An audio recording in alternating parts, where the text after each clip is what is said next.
Salut, ce pays incroyable et pittoresque est probablement sur la liste de souhaits de tous les amoureux des montagnes et des paysages épiques. Ce qui est surprenant, c'est que la présence humaine ne gâche pas la nature ici, mais la complète de manière harmonieuse. Mais avant de voir tout cela, une petite introduction où je justifie en quelque sorte ce que je fais ici. Donc, quelques jours avant le départ, mon ami Vlad m'a écrit, celui qui est le guide de New Way. Ils renouvellent leurs activités organisationnelles et ont déjà réuni le premier groupe pour la Norvège et ils ont une place libre dans la remorque où ils peuvent m'accueillir, si je le souhaite bien sûr. Pour être honnête, j'avais ce désir parce que je planifiais ce voyage depuis l'hiver. Alors j'ai décidé de ne pas laisser passer cette opportunité et de joindre l'utile à l'agréable. Et puis on va simplement passer par les endroits les plus, instagrammables du sud du pays des trolls. Nous verrons aussi quelles expériences vaudraient la peine d'être adoptées en Ukraine sur le plan touristique et social. Nous allons aussi essayer de découvrir quelles facettes sombres cache ce pays apparemment utopique.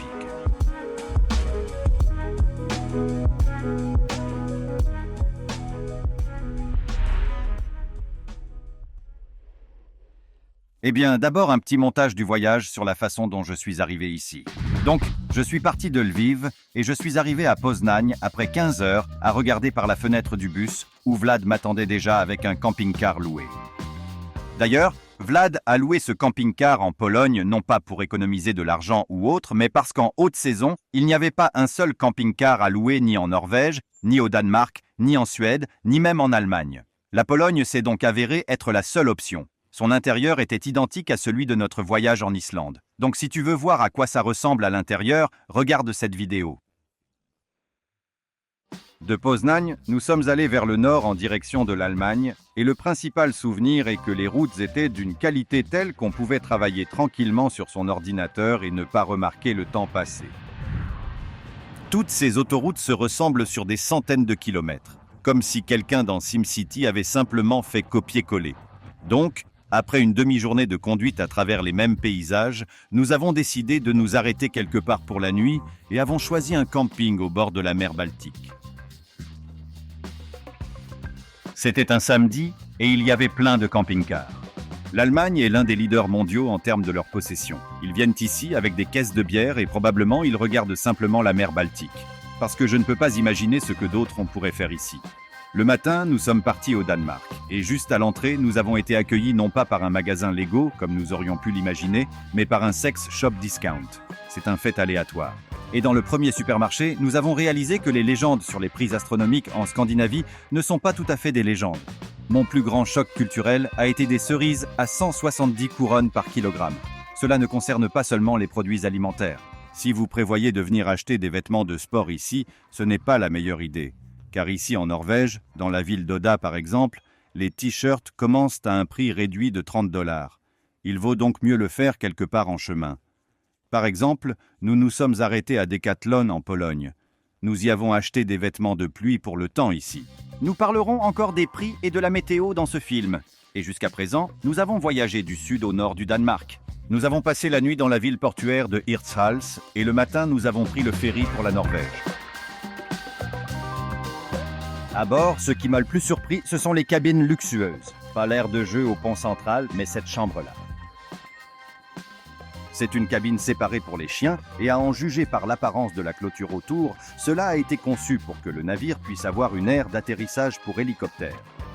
Et à mon avis, le désir et la possibilité d'offrir un confort supplémentaire à ces animaux est un indicateur d'une société paisible, mature et sûre, comme c'est effectivement le cas des pays scandinaves. Après avoir regardé les chiens des autres pendant 4 heures, notre ferry arrive au port de Langesund, où nous ne perdons pas de temps et nous nous rendons immédiatement dans la nature.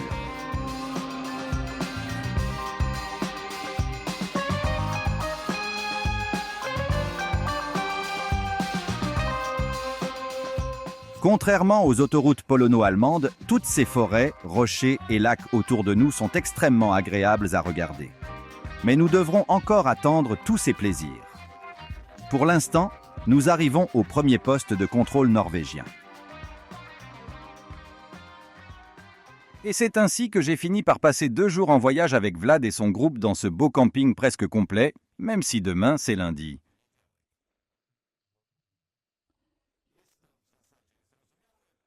C'est en fait compréhensible, car c'est l'un des principaux passe-temps des Européens.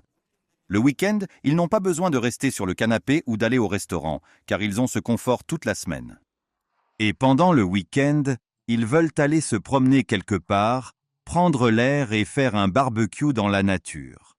Et j'ai vraiment remarqué qu'avant l'invasion, nous en Ukraine connaissions aussi une croissance régulière dans cette direction. Pour le dîner, nous avons mangé du délicieux saumon norvégien. Maintenant, nous allons dormir pour pouvoir partir demain pour notre première randonnée.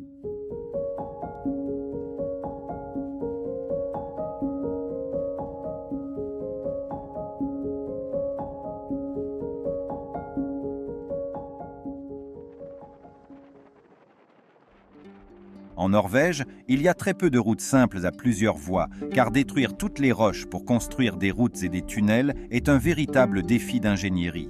Un fait intéressant est que le budget que la Norvège a alloué pour la construction des routes en l'an 2022 est presque identique à celui de l'Ukraine. Cela est dû au fait que même si nous avons près de 2 fois plus de terre, le terrain est beaucoup plus facile pour construire des routes. Et selon le ressenti, les distances similaires prennent environ 2 fois plus de temps à parcourir en Norvège que dans une Europe plate. Plus nous montions dans les montagnes, plus le paysage devenait stérile et rocheux. Et plus nous avions du mal à croire qu'il était possible de construire une infrastructure de si haute qualité ici. Alors, nous partons pour notre première randonnée, et pour la randonnée, qu'est-ce qui est le plus important? Oui, la météo. Et durant ces mois en Norvège, elle est plutôt tempérée. Cela signifie que le matin, le ciel s'éclaircissait puis se couvrait de nouveau probablement 20 fois, juste au moment où nous mangions. Juillet-août sont les 2 mois les plus chauds en Norvège. Selon les statistiques, le temps ensoleillé devrait durer environ 15 jours. En réalité, peu importe la chance, il peut pleuvoir toute la semaine, mais en général, ce sont les 2 mois les plus chauds. Regarde la route. Hé, qu'est-ce que c'est? On dit que tu peux bien sûr regarder les prévisions météo pour le jour, mais il faut quand même en tenir compte car le temps est changeant. Le plus important est qu'il ne devrait pas y avoir de tempêtes violentes. Et comme on dit en Norvège, il n'y a pas de mauvais temps, seulement de mauvais vêtements. C'est pourquoi il est nécessaire de se préparer mentalement et matériellement à un temps variable.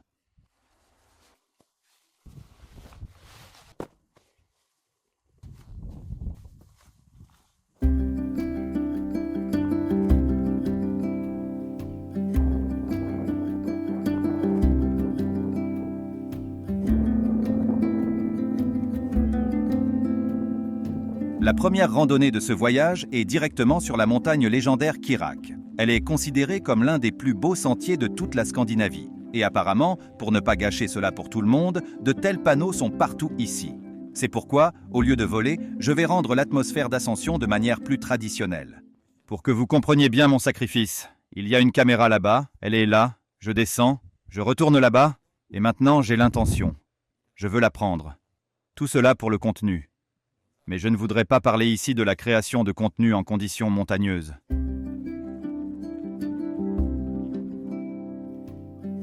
Je voudrais parler du fait que toute cette culture et ce business, les activités de plein air, la randonnée, le trekking, l'escalade et tout cela sont extrêmement développés ici. Le parking est complètement rempli et c'est lundi. Là, il y a un café avec une vue irréelle.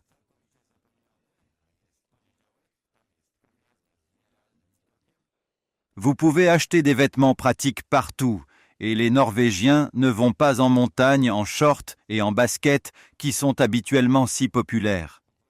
Et pourquoi est-ce que je monte sur Hovelret une fois par an, et l'équipement restera dans mon placard? Ils ont l'équipement pour cela, et ont les moyens de le payer.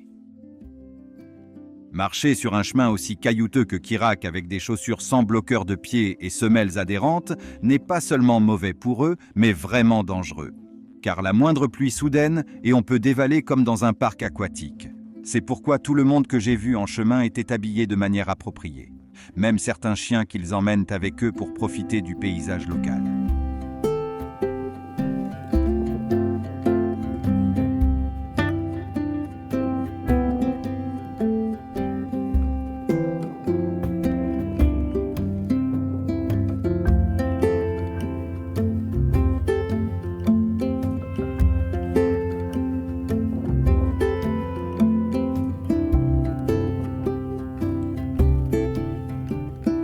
Alors, après environ 3 heures de marche sur les pierres de Chirac adaptées au mouvement des caméras, au bout, l'apogée de cet itinéraire attend. Et ce sont aussi des pierres. Le célèbre rocher fermement enfoncé dans la fissure entre les rochers. Cette curiosité a été créée par la fonte des glaciers il y a des dizaines de milliers d'années et cela explique en gros la plupart des principales attractions naturelles de la Norvège.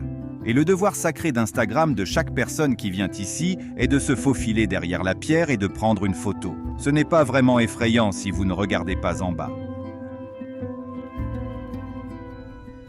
La vue est tout simplement époustouflante. Je n'ai même pas oublié mes mots. Un pas dans l'inconnu. Et nous voici dans la réalité sur la célèbre pierre.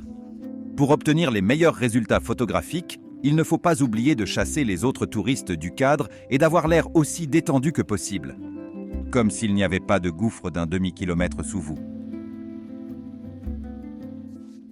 Quelques statistiques encourageantes.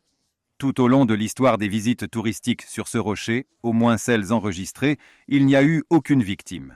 Contrairement aux base jumpers qui sautent d'un plateau directement dans le fjord et, malheureusement, une douzaine d'entre eux n'ont pas terminé ce vol. Environ 30 000 sauts extrêmes ont été enregistrés depuis le plateau Chirac. Malheureusement, 10 d'entre eux ont été mortels. Historiquement, c'est l'un des meilleurs endroits au monde pour de tels sauts. Pas seulement en raison de la différence de hauteur d'environ 1 km, mais aussi à cause des courants de vent opposés qui montent du fjord, ajoutant quelques secondes supplémentaires de chute libre pour profiter de la vue environnante. Que puis-je dire ? Ça valait le coup de venir ici, non seulement à cause de cette belle pierre d'Instagram et de la vue incroyable sur le fjord à la fin, mais aussi pour l'expérience elle-même. Vous marchez entouré de personnes belles et sportives. Personne ne fait de bruit, ne met de la musique, il n'y a pas de déchets nulle part. Malheureusement, dans notre masse générale, il nous manque un peu cette culture de plein air, mais j'espère que nous y arriverons finalement. Ce serait bien de voir le coucher de soleil ici, mais nous nous dépêchons de le voir en chemin. Petite mise à jour sur la plus belle route que j'ai vue.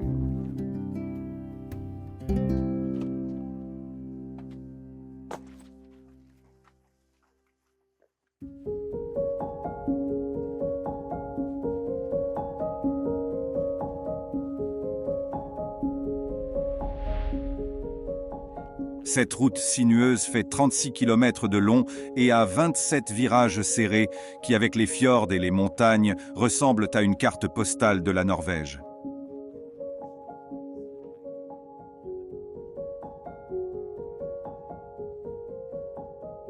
Elle a été construite en 1984 comme route de travail lors de la construction de la ligne électrique vers la vallée isolée de Lysebotn. La route est accessible seulement pendant 5 mois chauds de l'année. Pendant les autres périodes, le seul moyen de descendre est par bateau ou ferry.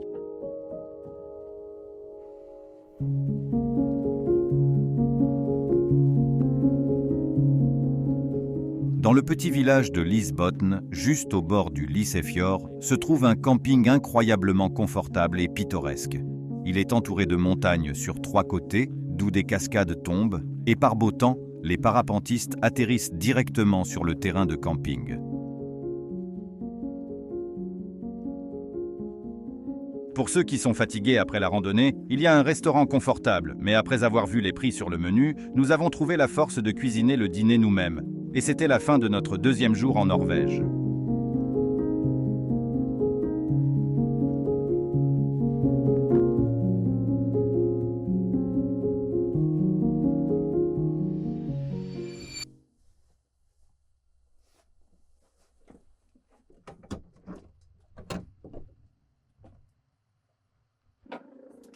C'est le camping le plus beau où j'ai jamais été. Et en Norvège, c'est l'option d'hébergement la plus économique. Car pour un camping-car avec des gens, on paie en moyenne entre 30 et 50 €.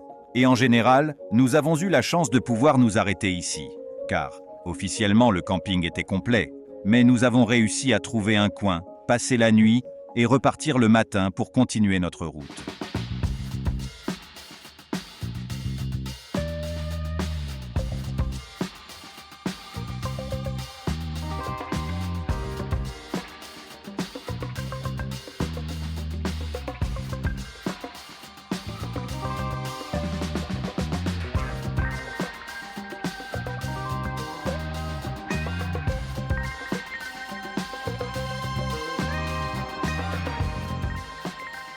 De toutes nos randonnées en Norvège, celle-ci a été la plus facile et la plus spectaculaire. Ouf, je viens de le dire. Maintenant, grâce à un time-lapse magique, nous allons sauter le processus et nous retrouver directement à la fin.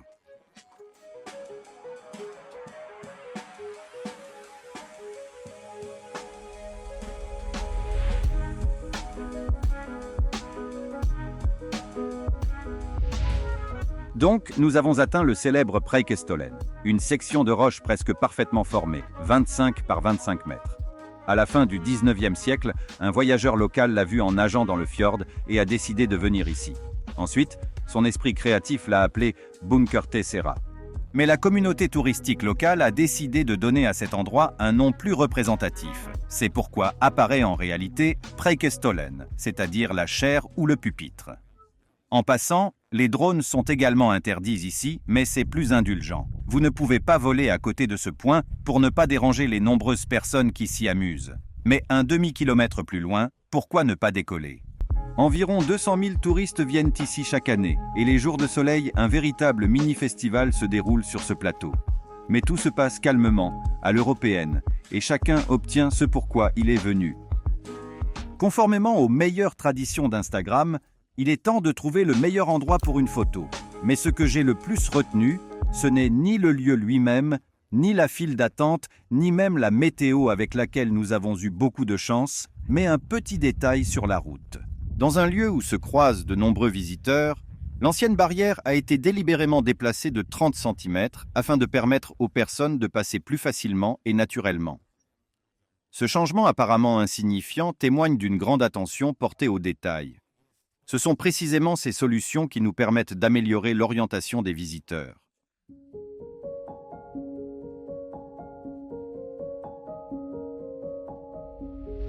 Preikestolen est bien sûr impressionnant, mais la nature environnante est tout aussi belle. Ici, vous verrez des rochers couverts de verdure qui ressemblent à un parc jurassique. Les magnifiques lacs de montagne, et le plus important est qu'ici, contrairement par exemple à l'Islande, vous pouvez camper presque partout. Et si nous n'avions pas notre camping-car en bas, je le ferais certainement ici.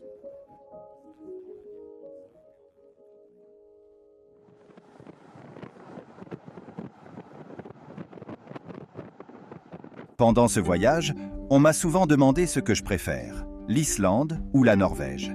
Et cette comparaison semble tout à fait logique. Les deux pays sont scandinaves, cher et presque parfait pour voyager en camping-car. Mais j'ai une impression légèrement différente de ces pays. L'Islande est incroyablement impressionnante, mais un peu isolée, donc je la considérerais principalement comme un voyage d'exploration et de découverte d'impressions. La Norvège, malgré tous ses lieux épiques, a quelque chose de plus familier. C'est plus vert et ça ressemble parfois aux Carpates, du moins à proximité des cascades que nous avons vues. Tu ne veux pas juste rester là et regarder. Tu veux juste prendre une petite pause déjeuner. Bien que je n'exclus pas que ce soit juste un effet secondaire d'un excès de cascades islandaises, ce qui m'est arrivé il y a moins d'1 an. Je rappelle qu'il y aura un autre film sur l'Islande, mais pour l'instant, revenons à la Norvège. Ainsi, le jour suivant notre visite à Preikestolen, nous l'avons passé sur la route, nous dirigeant plus au nord, vers la ville d'Oda. Elle se situe sur un petit pont entre un fjord et un lac glaciaire. Il n'y a que 7000 habitants permanents ici, mais comme c'est devenu une tradition pour ce voyage, tous les campings étaient pleins. Nous avons réussi à trouver une place seulement sur cette île asphaltée près de l'église locale. Oda est une base très populaire pour les touristes car plusieurs sentiers de montagne très raides commencent à proximité. Et dans la ville elle-même, ou plutôt à ses abords, cette usine de zinc brillait le plus intensément le soir. Dans les années 70, cela a beaucoup pollué les eaux du fjord, mais ensuite la Norvège a pris son tournant écologique. Il semble que l'équipement a été modernisé, mais c'est toujours une vue inhabituelle à côté d'une ville touristique. Cela m'a rappelé que la Norvège, en plus de sa nature magnifique et de toutes sortes de randonnées, est un pays extrêmement riche en ressources naturelles. On peut dire qu'ils ont vraiment réussi sur ce plan. Ils ont à la fois des poissons, des ressources hydrologiques et toute cette zone où l'eau des fjords et des nombreuses rivières de montagne convergent. Auparavant, elles étaient utilisées pour les moulins et maintenant, elles alimentent les centrales hydroélectriques locales. De plus, la plupart d'entre elles ne sont pas de grandes barrières comme nous y sommes habitués en Ukraine, Mais ici, ce sont de petites installations familiales de production d'énergie électrique qui fonctionnent ici depuis le début du XXe siècle. Et bien entendu, une grande quantité de pétrole dont les revenus tirés de la vente sont collectés par un fonds souverain mis en place par l'État et répartis sur toutes sortes d'investissements et de technologies prometteurs. Et il me semble qu'il serait très approprié d'adopter cette expérience en Ukraine au niveau national, car notre pays possède vraiment beaucoup de minéraux, mais ils ont été principalement utilisés pour rendre les riches encore plus riches. Cependant, une institution publique capable de faire fructifier ses profits serait véritablement bénéfique. Et oui, c'est un peu mon rêve en plein jour. Mais revenons à notre sujet principal, les voyages et le tourisme. Allons nous reposer maintenant, et demain matin, nous irons découvrir le glacier de la région.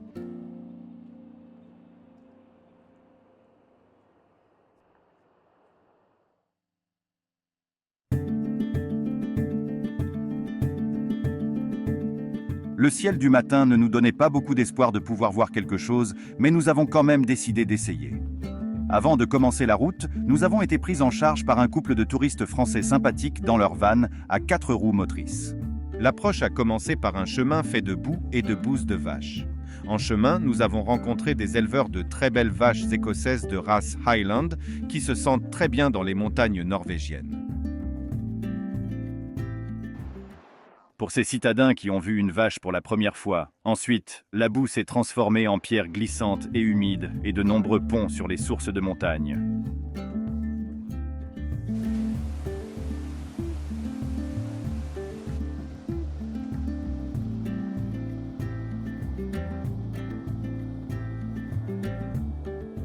Plus tard, de petites clairières ont commencé à apparaître à l'horizon et le chemin devenait de plus en plus raide. Parfois, il fallait même utiliser une corde soigneusement attachée ici pour les touristes. Et comme dans un jeu vidéo, plus nous nous rapprochions de l'arrivée, plus le ciel devenait clair, comme pour nous montrer que notre décision de sortir de la maison aujourd'hui était bien fondée.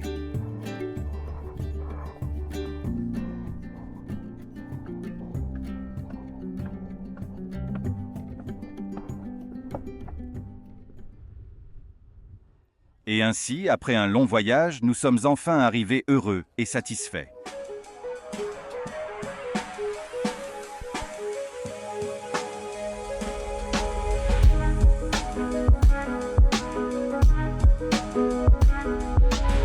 Donc, c'est la langue du glacier Borbrinn-Folgefonna, qui est le 3e plus grand en Norvège. Comme n'importe quel glacier respectable, il brille parfaitement au soleil dans toutes les nuances du blanc au bleu. Et quelques faits à son sujet. Tout d'abord, il est très ancien. Le sol s'est formé sous lui il y a des milliards d'années et des restes de personnes préhistoriques se trouvent encore dans les couches de glace. Deuxièmement, le fait le plus intéressant pour moi personnellement est qu'il y a une station de ski d'été de l'autre côté du glacier où s'entraîne l'équipe norvégienne de ski alpin. La tentation de venir ici était très grande, mais la perspective de payer 40 € pour un forfait de ski et quelque chose de plus pour la location de matériel pour 5 km de piste ne m'a pas vraiment réjoui. Troisièmement, l'eau du glacier en fonte se déverse dans cette rivière. C'est une sorte de Evian local que l'on peut goûter ici dans sa forme originale. Enfin, comme presque tous les glaciers du monde, le glacier Folgefonna diminue progressivement. Nous avons vu une partie de ce processus de nos propres yeux lors de notre visite.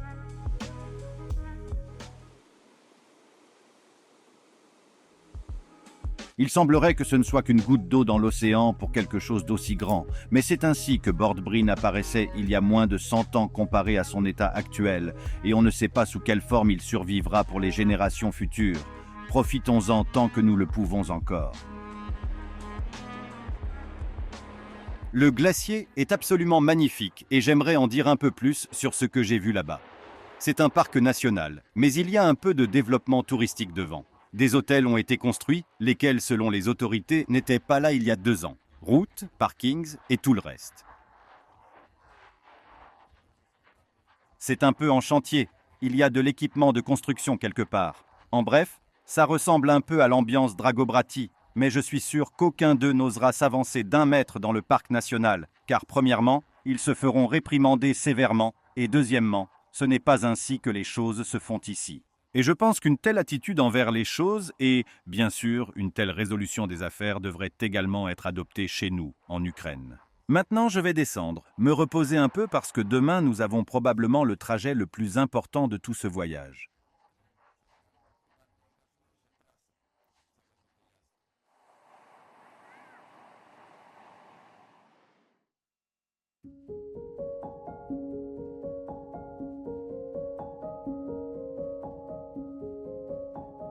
Le lendemain, nous nous sommes réveillés alors qu'il faisait encore sombre pour attraper le premier transfert au début du parcours.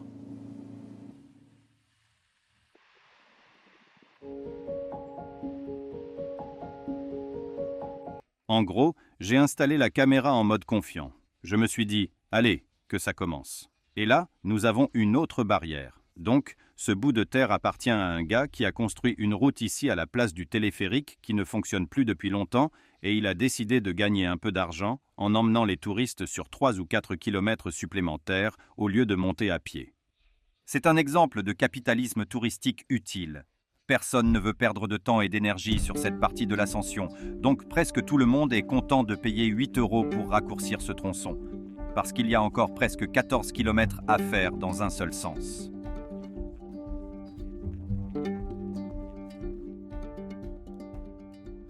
En juin, lorsque nous étions ici en 2015 ou en 2016, la neige arrivait jusqu'à ce poteau. Les chalets qui se trouvaient ici étaient complètement enneigés. Il y avait probablement environ 3 mètres de neige. Tout était bloqué et nous marchions dans la neige jusqu'aux genoux comme Terminator, qui bouge continuellement ses jambes de cette manière, car c'était une expérience plutôt sympa. Après cette histoire, l'escalade d'un versant raide mais solide est devenue un peu plus facile.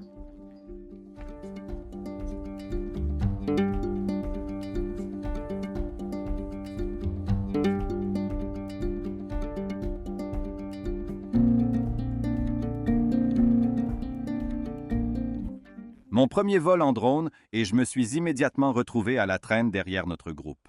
Mais avec des vues aussi pittoresques, on peut simplement brancher ses écouteurs et méditer. Par ailleurs, c'est toujours un terrain privé. Ici, certains terrains sont marqués comme appropriés pour le camping, recommandés pour le camping et certains comme interdits. Et c'est un équilibre sympa quand tu peux permettre aux gens de profiter de la nuit en plein air et réserver une partie pour autre chose, par exemple pour les générations futures qui changeront, et l'interdiction de camper sera dans des endroits qui étaient auparavant autorisés. C'est ma théorie.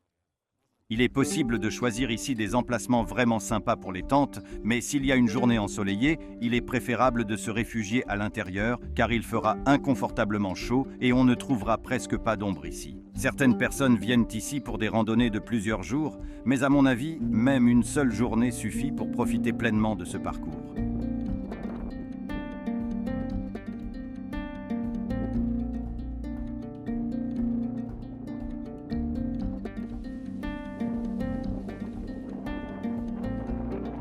En bref, nous avions peur qu'il y ait ici Trolltunga, soit 28 km de route droite et inégale. Nous avons emporté avec nous des vêtements spéciaux pour la pluie et le vent et Vlad a même cuisiné des œufs pour éviter que nous ayons faim pendant le long voyage. En fait, nous étions vraiment satisfaits du temps. Trolltunga nous a regardés avec curiosité et a dit « Je vois que vous êtes bien préparés. Je vous offre un ciel dégagé. Allez-y. Je n'ai pas de questions. » Je vois que vous avez des œufs, alors allez-y. Trolltunga, qui signifie langue du troll, est une petite corniche horizontale dans ce massif rocheux formé par la fonte des glaciers. Elle a été découverte au début du 19e siècle, mais n'était pas très visitée. Sa popularité a explosé avec l'arrivée d'Instagram au début des années 2010. Il y avait de plus en plus de personnes qui voulaient grimper ici pour le contenu. Les organisations touristiques locales l'ont suivi et en quelques années, c'est devenu l'un des symboles de la Norvège. Ça a l'air cool seulement sous un angle, approprié du côté où s'ouvre la vue sur tout ce beau lac bleu. L'atmosphère qui règne ici. Les gens se proposent de se prendre en photo les uns les autres. Il y a un panneau avec les règles locales d'Instagram. Tout cela est vraiment cool et tu ressens l'envie d'aller prendre cette fichue photo. Pour obtenir un super contenu, tu dois faire la queue. Le matin, elle est un peu plus petite. Oui, c'est une petite file d'attente, mais selon les règles locales d'Instagram, vous ne pouvez pas y passer plus d'1 minute par personne. Donc, la file d'attente avance très rapidement et littéralement en 10 ou 20 minutes, vous vous trouvez près du langage lui-même. De près, il est un peu plus petit que sur les photos. Quand c'est ton tour, tu vas sûrement chercher ta part de likes. Et ensuite, si, pour citer Vlad, tu prends ton courage à deux mains, tu t'assieds les jambes pendantes au-dessus d'une falaise de 700 mètres dans l'une des attractions naturelles les plus populaires au monde, essayant de toutes tes forces de montrer que tu n'es pas impressionné. Il faut certaines compétences pour créer un tel engouement autour de ça, comme ils l'ont fait.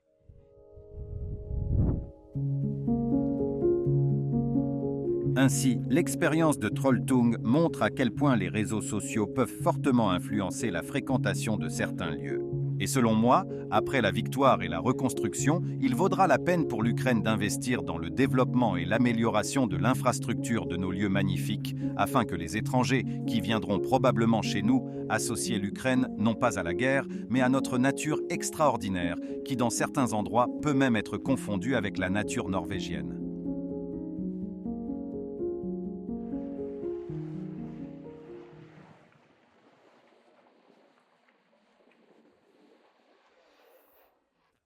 Alors maintenant, pour que vous compreniez, il est 22 heures et il n'y a qu'un léger crépuscule du soir. C'est parce que la Norvège est très au nord et en été, il fait sombre tard et il fait jour tôt.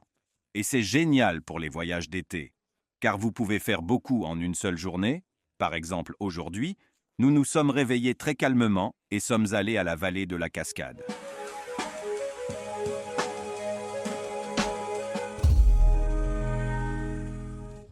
En bref, quelque part ici, il devrait y avoir une magnifique cascade haute, mais le temps ne peut pas être parfait tout le temps.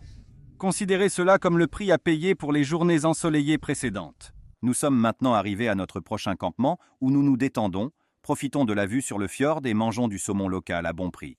Pour être clair, le saumon n'est pas bon marché selon les normes ukrainiennes, mais en Norvège, il coûte moins cher que la viande par exemple. En effet, la plupart du saumon vendu dans les magasins n'est pas pêché à bord de petits bateaux de pêche accueillants, mais élevé comme des poulets de chair dans de grands élevages situés directement sur les fjords. Depuis des années, les défenseurs des animaux dénoncent le traitement inhumain réservé aux poissons. Mais c'est une industrie qui vaut des millions de dollars, et la Norvège exporte presque la moitié de tous les saumons dans le monde. C'est pourquoi ils ne se précipitent pas. Ils gagnent juste de l'argent. Et le plus intéressant, c'est que le business est si grand et si tourné vers l'exportation que, après toute la logistique, acheter le même saumon à l'étranger est souvent moins cher que de le manger en Norvège même.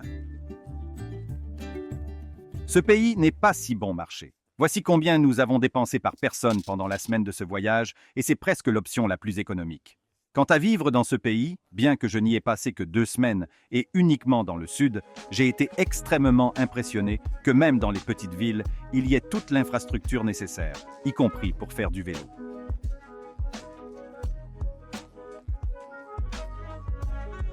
J'ai souvent vu des vélos électriques de ville ordinaire sur des camping-cars sans amortisseurs, sur lesquels ils visitent confortablement et en toute sécurité la région. En ce qui concerne l'environnement, on ne peut s'empêcher de remarquer à quel point les maisons s'intègrent habilement à leur entourage.